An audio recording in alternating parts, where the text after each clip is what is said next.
to the 16 million young men who register today, I say that democracy is your cause.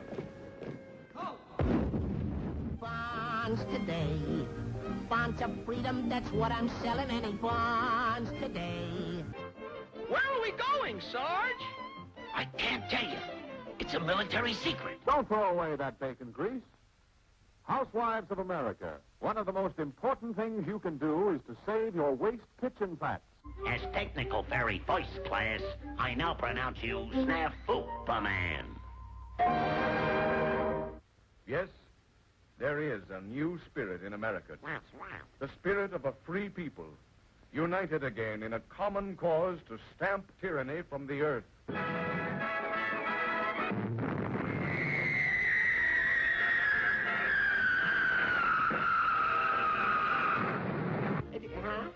We got post-war plans, too. Yeah!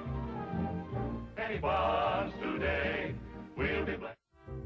The Second World War was probably the last of the kind of wars in which the people were unanimous in their support of it. You might say it was a gigantic drama, because in dramas, great dramas, there's always a villain. And in the recent wars, in Korea and in Vietnam, nobody knows who the villain is. It's like striking at a bowl of jello, of evil jello or something. You don't know who it is. In this case, we had Hitler, we had Mussolini, we had Hirohito, and all these people represented evil. They were living symbols of the evil. And all this justification for feeling that the entire country had in defense of evil came to a pinpoint which was very real. In the 30s and in the 40s in particular, cartoons were aimed at all audiences, adults and children. They absolutely weren't aimed exclusively at children, as many cartoons are today. Animation could do things that live-action films couldn't. We could see fleets of ships that would cost hundreds of thousands of dollars to do in live action, were simple drawings and paintings in animation. Diagrams, charts, how to explain the inner workings of guns and ships, much simpler to do with animated graphics, and much easier to explain with an animated character as the host. I guess Honeywell came to Disney with a program to teach how to navigate, how to do all the things that were essential to flying. One of which was what I got into, and that was to teach the GIs how to do electronic work on a C-1 autopilot, which was the forerunner of the electronic autopilot that's being used on all the airplanes today. And the simplicity of what we were doing made it easier for us to show a GI that never saw anything. He knew what animation was, and he became interested in it because it had something that would that he could sort of hold on to. So what you were looking at is getting American soldiers, 18 to 19 years old, who were not well educated, certainly not globally educated, to understand, well, what were they fighting for? And so Disney would create, or Capra had Disney create maps which graphically depicted where these countries were and what Germany did to overrun them. The Blitzkrieg was shown in actual footage, the tanks moving through Poland, but one of the most dramatic impacts was a big stamp that would come out of the air and stamp the Nazi swastika on Poland or on France, and then black ink would move through the map. And it not only in a factual way demonstrated what had happened, but it also brought the impact home in a way that was unmistakable. Hundreds of them. This calls for strategy. Well, when we're making a picture called Super Rabbit, at the end of which he joins the Marines insisted they really join. So papers were made out, and his paw prints were taken, and everything was necessary. He was given a dog tag, I guess, or a rabbit tag, if you like, and he's registered in the Marines, starting as a private, becoming a master sergeant, and he was discharged, I think, as a master sergeant in the Marines, and very proud of it too. He was.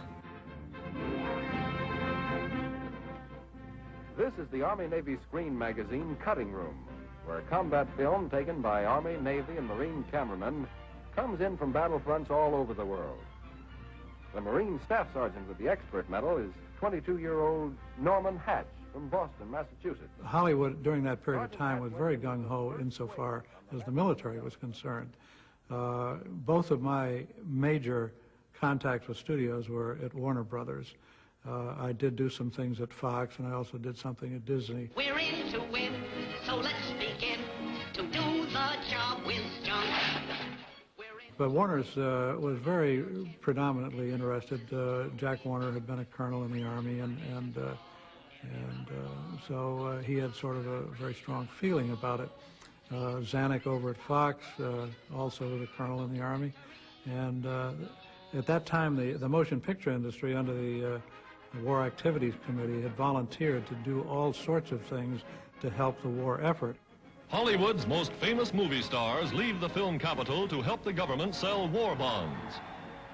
Irene Dunn, Ronald Colman, Hedy Lamarr, Greer Garson, all part of a contingent of some 50 screen celebrities giving their time and talents to aid the national war effort. The tall man with the high hat will be coming down your way. Get your savings out when you hear him shout, any bonds today? Come on and get 'em, folks. Come on, skip right up and get 'em. Any bonds today? Bonds of freedom, that's what I'm selling. Any bonds today? I worked on a small cartoon called Any Bonds Today, and at that time, most of the things that were done in the creative end of it were by men. And as soon as they couldn't get men anymore, they did offer girls a chance to in between and do other things. And some of them became assistants, and some of them even became animators. It's incredible to think, out of a population base of 120 million people, 90 million people went to see a film every week. That's a pretty good market share, right? And so if you want to get at the large number of people very quickly, Hollywood films was one way to do it. Radio was the other, but there was no television, there's no internet, there's no computer. So everybody wants to get their point of view put out through films. Freedom of speech, of worship, freedom from want and fear. Taxes will keep democracy on the march.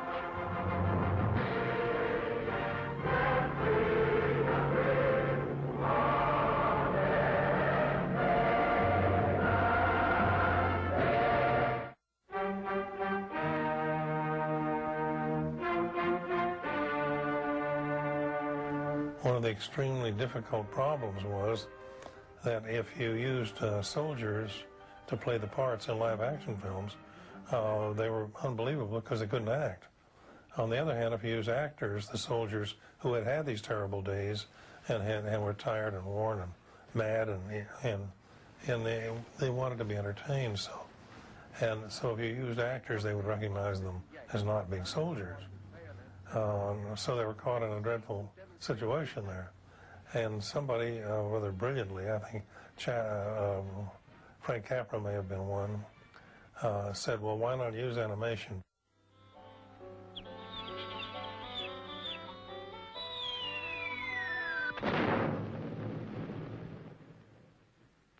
What was that? Did you hear something? What was that? Did you hear something? What was that? Did you hear something? What was that? Did you hear something?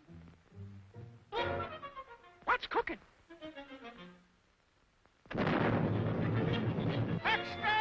Read all about it! War declared! Extra! Read all about it! Extra! Extra! War declared!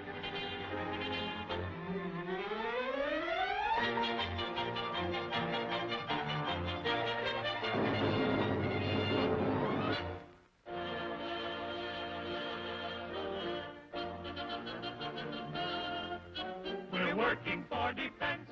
We're working for defense. We're stepping up production by Uncle Sam's instruction. We've got a job to do, so let's all see it through and a V for victory.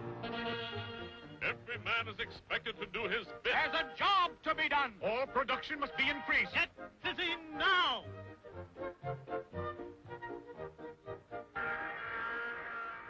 People argued what you needed was fantasy. You needed fantasy. You didn't want to show reality. You didn't want to show the material reality of real live bodies and what happens to them during wars. You wanted fantasy. And that what Americans needed was a sense of feeling patriotism. Okay, so this is based on a lot of ideas of mobilizing people by mobilizing their feelings and mobilizing them through the visual arts. We're harvesting the corn, we're harvesting the corn. We're stepping up production by Uncle Sam's instruction. We want to do our bit to keep our country fit. We'll keep on giving more and more until we win this war. For the theatrical cartoons, I believe that it was not so much to teach people a lesson, but maybe to make them think a little bit and to show them that everyone else, in the United States at least, was in the same boat and that other people were in worse situations than they were. But no one was going to radically change their personal behavior based on watching a cartoon. They would have a good laugh, they would realize that they were all in the same boat, and they would go out of the theater feeling a little bit better. Yeah, the message was sugar-coated, basically. And if it's something like rationing, makes fun of something that really annoyed most Americans. You know, if assuming they didn't have an immediate relative fighting overseas, this was probably the single greatest issue. And this is what you see repeatedly in cartoons and in feature films. And it deflates that anger, I think, in a very palatable way. So that's why shortages, for instance, are one of the things that repeatedly appear in the cartoons and are made fun of. And this was probably on day-to-day conversation between your housewife or your man working at home. This was the thing that griped them the most, was shortages. Not being able to buy a steak, not being able to get coffee. And these are the types of jokes that you see all the time. Walt Disney is the king of fantasy, but saw himself really as a popularizer of folk tales. But you can see that the popularization of folk tales, which are to mobilize children to good ends, would be a really compelling genre for the government, who needs to mobilize Americans who are somewhat figured as children to good ends. The Disney studios did so much war work that historians like me can't even see it all. When I first started, they called me the Duck Man because I drew a Donald Duck, and I was working with all the people who worked with Donald, and we were considered a great part of the war effort. If you desired to go to war, if you do that, you enlisted, and that was it. But Disney did a lot of war work, and you stayed there, and that's what happened to me. Well, I worked on The Duck Goes to War, and the part I did was the part that he was taking out a ersatz bean from a safe that had Hitler's face on it, and he got up in the morning and he came over there and he took out the thing, and because a coffee was at its premium in Germany, as we all knew during the war, that a bean was treasure, and he looks around and he hides this thing to make sure that no one is looking at him, and he looks this way and that way, and finally he reaches into the coffee can and he comes out with one little coffee bean.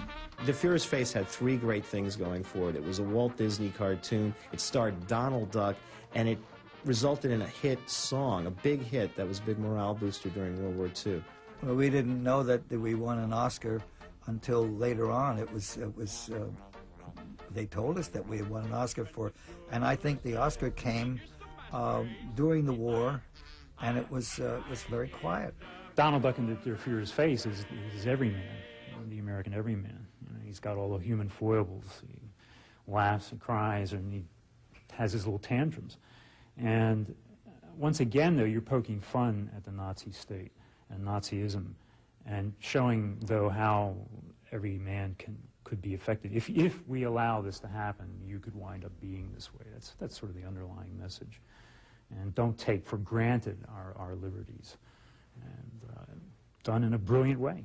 Only Disney could do. In the Hollywood home of Movieland's Mickey Mouse, artist Walt Disney orders his famous cartoon characters into battle dress. They're in popular demand as emblems for the armed forces. Here's how an Air Corps insignia is created.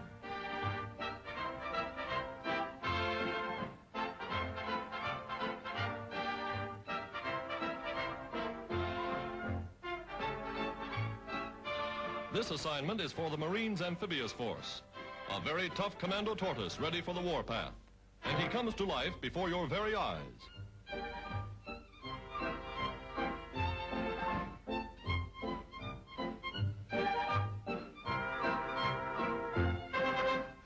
A Lockheed Hudson bomber, ready for delivery, is decorated with ferocious Pluto. The inscription tells the story. He's itching for a fight. During the war, these characters were already celebrities, and people had seen them in theaters and so forth, and the fact that we were showing them playing a different part was making that much more important.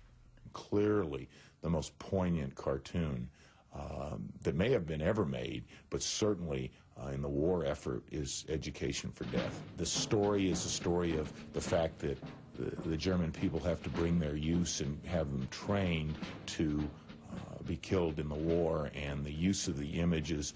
The last shot, the parting shot, is a graveyard with Nazi helmets on the crosses on the graves. And to think that the intensity that this is trying to elicit in terms of our understanding of the brainwashing of the German people and have it made as a theatrical release is just incredible.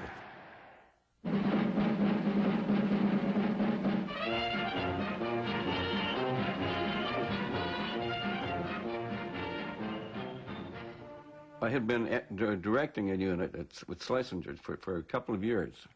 And when the war broke out, and it looked like, well, I would be drafted pretty quickly.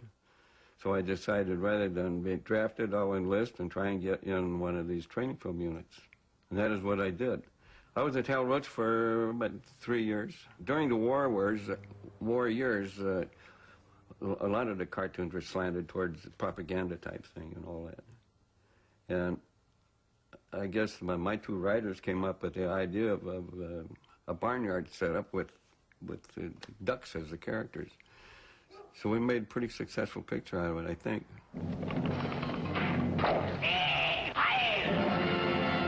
Time passed. The bad egg grew to duckhood, and with artistic aspirations dreamed of brush and palette, but ended up with only the brush.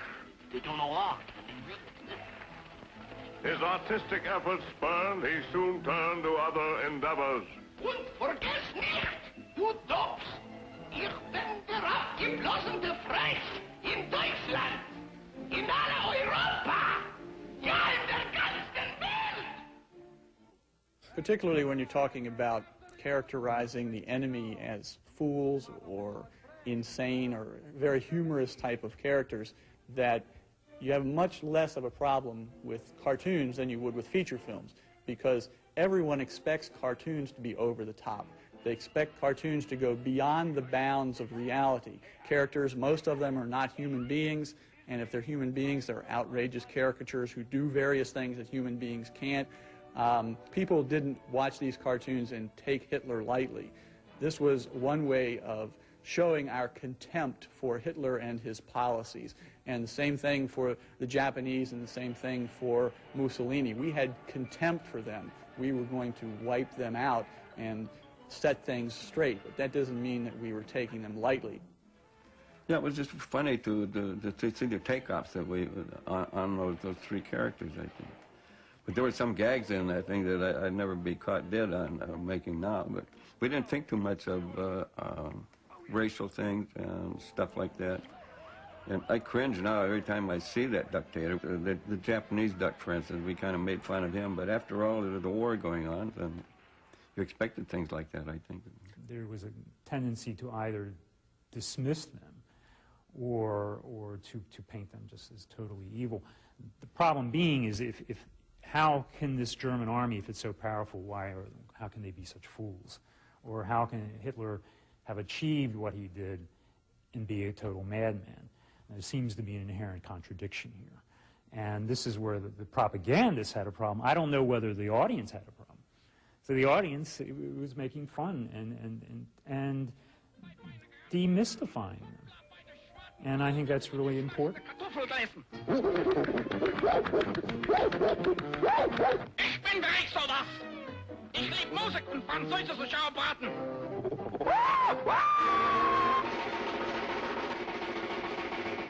Ich bin etwas als ein Nomenleder. Diese Frau und das hat Hosen.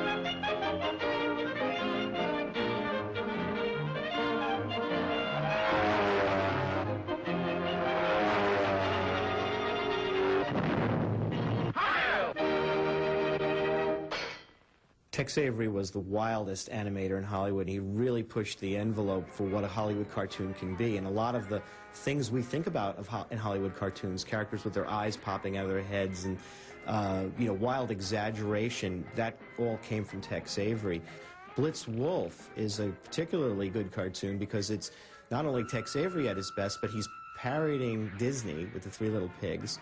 It's a parody of Germany and Adolf Hitler, and it's, again, just Tex Avery at his height. The devotion that everybody had to defending what we call democracy was very real, and we all cared about it. There were very few defenders of the people who wanted to stay out, and most of us would have gone if we'd been drawn in. I think, like most wars, no matter how much you care, you would prefer to take your chances and be drafted than to go vaingloriously forth. And although some people did, and I think we were all prepared to, if need be. Let's all see it through, and very soon there's bound to be a victory.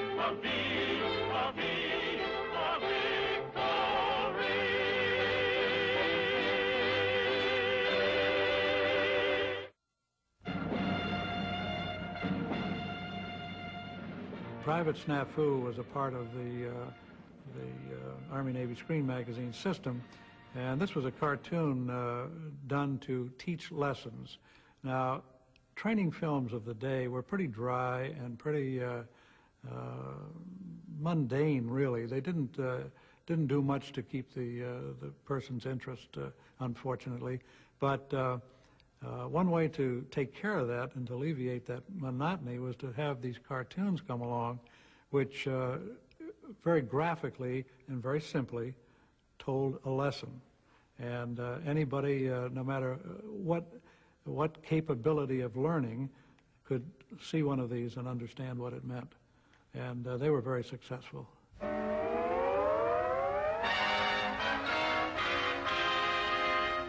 So they fooled around a lot, and they finally came up with the character Snafu, the name, which means situation, normal, all fouled up.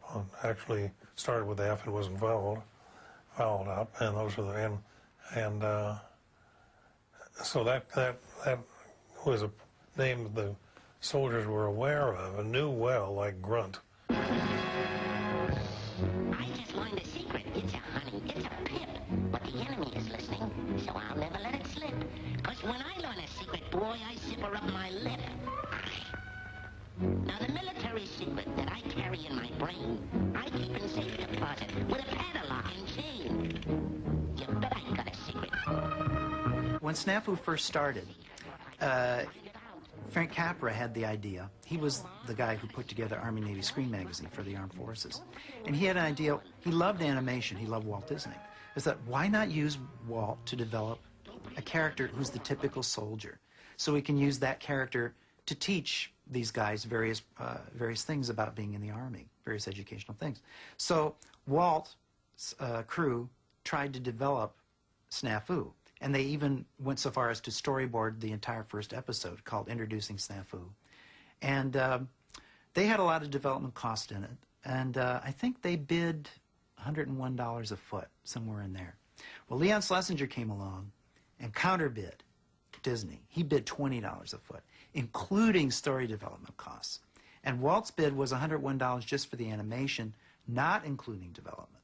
So when the Army saw that, you know, 3 guesses as to who got the job. All comedy is based on human behavior, or it wouldn't be funny to you. I mean, for instance, they say the difference between a comedy and a tragedy is to who is slipping on the banana peel. If it's you, it's a tragedy. If it's somebody else, it's comedy. But Snafu wasn't a bad soldier because he was stupid.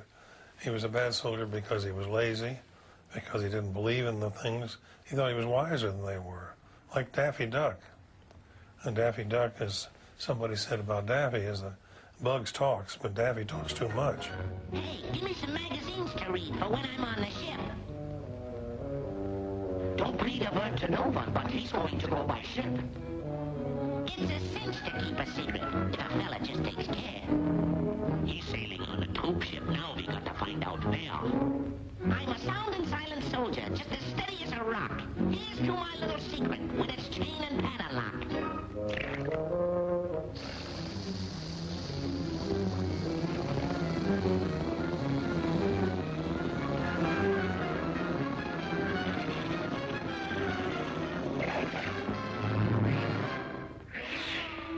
Hello, baby. Hiya. I'll say you're a nifty trick. I hope I meet some days. A good many of the Snafu cartoons are not so much what we are fighting for, but they are more or less a primer of proper military behavior for the troops. It's been a wonderful evening, and I'd like to stay some more. But I gotta get a move on now. I sail at 4:30.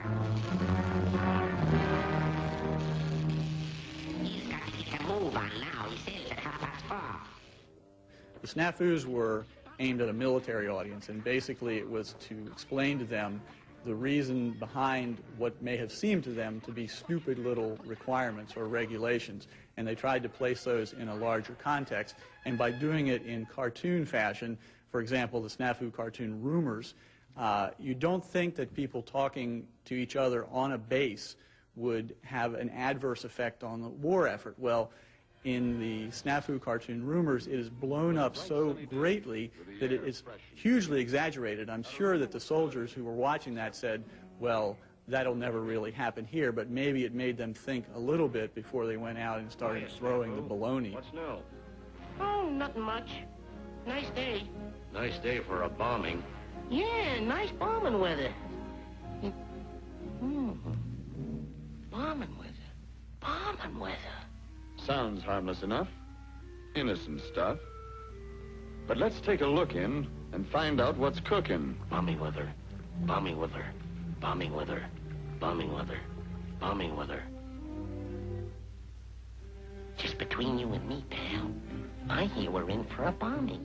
Ted Geisel wrote the first 3 Snafus, Gripes and Rumors and Coming Snafu, I think, was the first ones he wrote. And it's something, he shoots off his face and baloney is flying all over the place. And that sounds like a Dr. Seuss rhyme. And after that, he said he lost interest in the character. And he was just there to supervise, and he let other people do the writing. And after that, that rhyming style kind of drops out. And that's where they get the Hope Benny kind of gags. Balloon juice. It's phony, but it makes nice baloney. That's right. Exaggerate it. Stretch it. Multiply it. Now shoot off your face. And baloney is flying all over the place. In Germany. Worst air raid of the war. Yeah. They blasted the hell out of Brooklyn Bridge. The most important part of the process was probably the story meetings, you know, because they had to be ironed out with Ted Geisel, who was the head of story on Snafu, and people from the Army had to be involved because they had to look at all the storyboards to see if all their points were being made. And then the story men had to contribute gags. They even hired some of Bob Hope's gag writers. And after the story was done, then the director, Chuck or Bob or Frank Tashlin or whoever did it, would sit down and make layout sketches. This may surprise you, but they're attacking this very camp. We probably did 2 of them a month. That is, I mean, from the time you started until you finished, it would be longer, of course. But we'd put 2 of them a month, I think, into production, and which wasn't terribly unusual because our normal schedule for a 6-minute cartoon was 1 every 10 weeks. There were 3 units doing 10 pictures a year, so there were 30 pictures coming out. At Disney's probably would have driven them crazy, and us it was normal procedure. While I was still at Leon Schlesinger's, we found out we were going to do some training films called Snafus. And for that, all of us had to be fingerprinted and classified. They would go to our neighbors and ask questions about us to see if we were loyal Americans. And one girl did not pass. Her husband, they found out, was a Nazi sympathizer, and so she couldn't get clearance. But the rest of us were all cleared. We had to wear badges with our names on it. And the funny thing is, when they gave us this work to do, they would only give us 10 cells at a time so that we would know what was going on in the cartoon. But you couldn't tell when you were painting something actually what was going on until you saw it on the screen. And we never did see them, of course. They never showed them to us. And when I saw them, let's say about 10, 15 years ago, I couldn't believe that the work we had done was so mild and so, it was just nothing, really. It was, I mean, wouldn't have mattered if we had known what was going on. 9.5, Benny. 9.5, Charlie. 9.5, Charlie.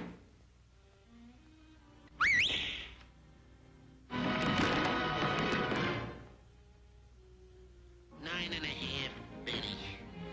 9.5, Charlie. Benny. Charlie. Charlie, Benny. Charlie, Benny. Shoes! Shoes! Shoes!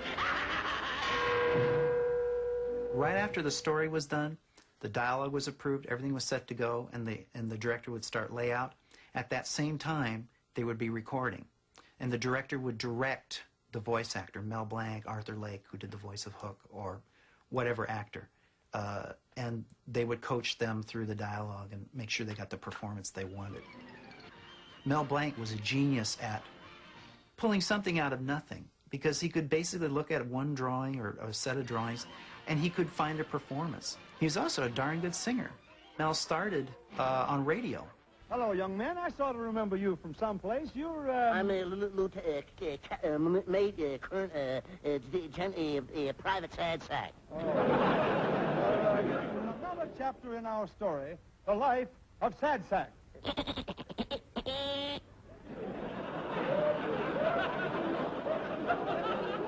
We pick up our story when the Sad Sack was first born. The proud father looks at the tiny bundle and says to the mother, "You're supposed to keep the baby, not the stork."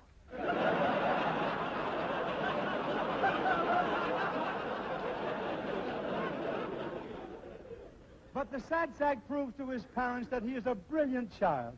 At the end of his very first year in school, he comes running home with the happy news. Mama, I got I got skipped to the next class. They gave me I've been expelled. Oh yes, I knew Mel Blanc very well. He had a wonderful talent. He came to the studio the same year I did, in 1936. But he tried to get into that studio for maybe a year, year and a half. And whenever he would go to the fellow who was in charge, I think his name was Norman Spencer, and he did the music at that time, he hardly even looked at Mel, and he'd say, no, we've got all the voices we need. But Mel would keep coming back because he wanted to get in there. And one day, Treg Brown was sitting at that desk. Norm wasn't feeling well. And so Mel came to him, and he said, I'd sure like to do some voices. And Treg said, well, let's hear what you can do. And he listens to Mel, and he says, sit right here. And he goes and he gets Tex Avery and Chuck Jones and Frizz, and he says, you got to hear this guy. What's the matter, pal? You seem perturbed. Yeah, I got a morale problem. Do tell. Now take me brother Tofu. There's a guy that's got a swell spot. He's doing things. Message center, codes, secret stuff. Gee, what a lucky guy. Yeah? Well, let's have a look. When we came across a situation in which we had to change Snafu from one thing into another, like a fairy princess would come down, you know, when you wish upon a star kind of a thing. Well, we couldn't imagine a bunch of guys in this situation we were talking about under the conditions in which they were viewing the film as having a dainty little fairy come down and hit Snafu. So I don't remember who invented the character, but we came up with a technical fairy, third class, was it? Whatever class it was, technical fairy third class. And he was a little cigar-chomping guy with a bristle, and his hat was on an angle, and he had wings, just like a fairy should have. And he was able to use fairy dust, but he's a tough little man and a little rascal. And so he would tap Snafu when things would happen. Snafu, man!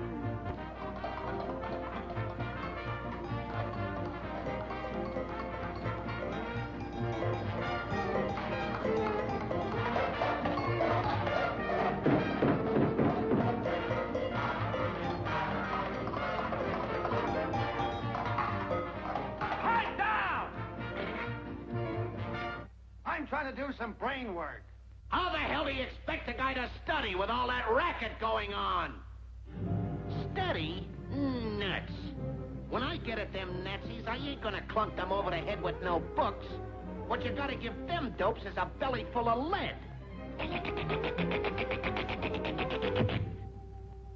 Hello, Superman. Huh? Well, if I was Superman, I bet you I'd show him plenty. Okay, chum. As technical fairy first class, I now pronounce you Snafu-man. Oh, boy! Enemies of democracy, beware!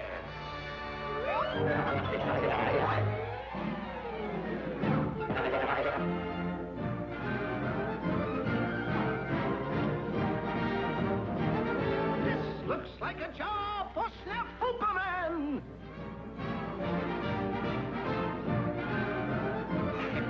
There was a model sheet for Private Snafu. All the animators had to draw the character to look the same way, but the different director units at Warner Brothers doing those Private Snafu cartoons had their own style. I mean, Chuck Jones's unit had particular animators, his point of view.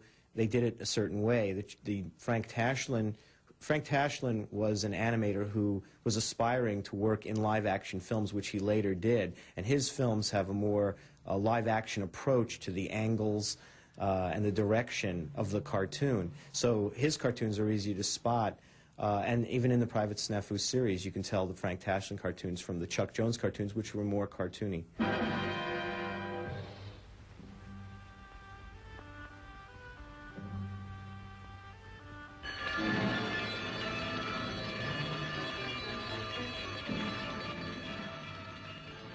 Well, occasionally there was an appearance by Daffy Duck or Bugs Bunny in a Private Snafu cartoon. That was really an in-joke because it was the Warner studio that was doing those films, and they just thought it was a quick gag in one of the cartoons that why not have Bugs Bunny make a quick cameo. Bugs Bunny was such a star during the wartime years that his appearance was a morale booster. He represented the American everyman.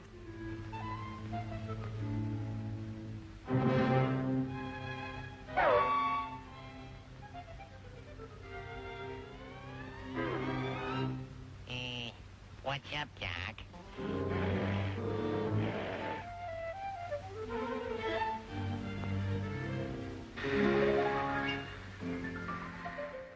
There's no holds barred in terms of the code of ethics. You know, Snafu can drop his pants at the bat of an eyelash, so that you don't have the same restraints on Snafu that you might have on a character that's going to be in a theatrical release.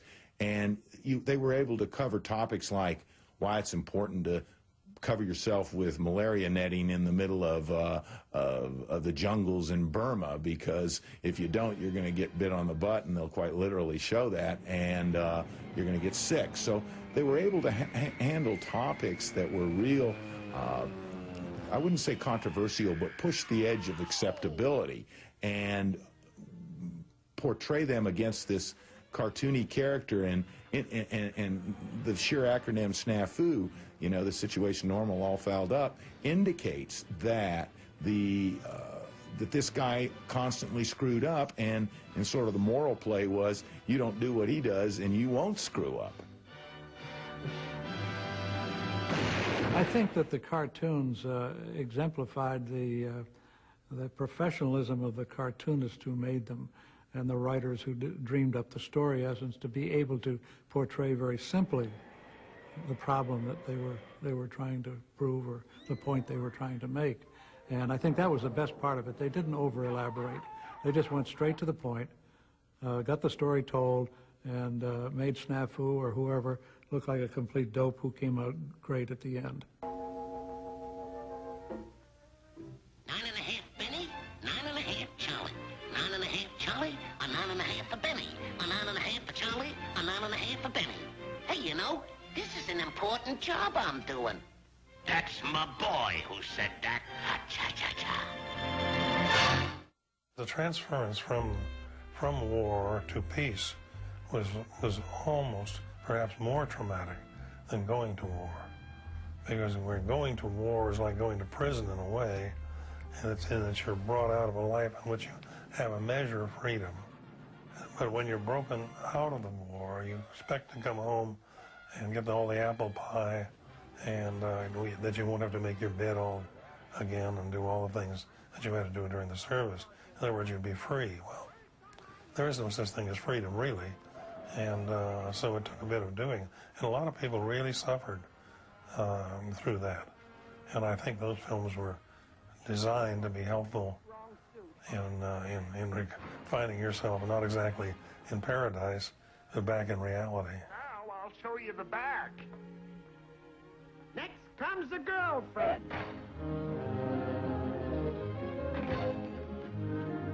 Hello, honey. It's Hook. Hook was more of an everyman. He was more of an every soldier, and the underlying theme of most of those cartoons is to buy some bonds now so you'll have some money after the war.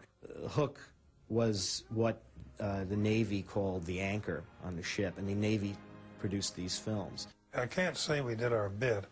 I say what we did helped to win the war in the sense of information. What we tried to do was to continue to make films that would make ourselves laugh. Hopefully the audience would follow. If in so doing we found things that were ludicrous about a man like Adolf Hitler or Mussolini, we had to do it, but with a careful understanding that you cannot, that whatever else may be said about Hitler was that he was not a clown. He was a very serious, and in terms of his history, had to be considered a great villain.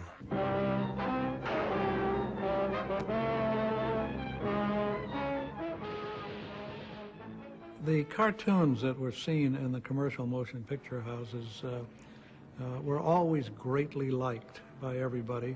And if you stop to think about them for a moment, they were very much like the old comic strip, The Katzenjammer Kids, in that they were sometimes very brutal, very sexist, very racist, in many ways, but that was the way of the times. She'll be home. Smile, please.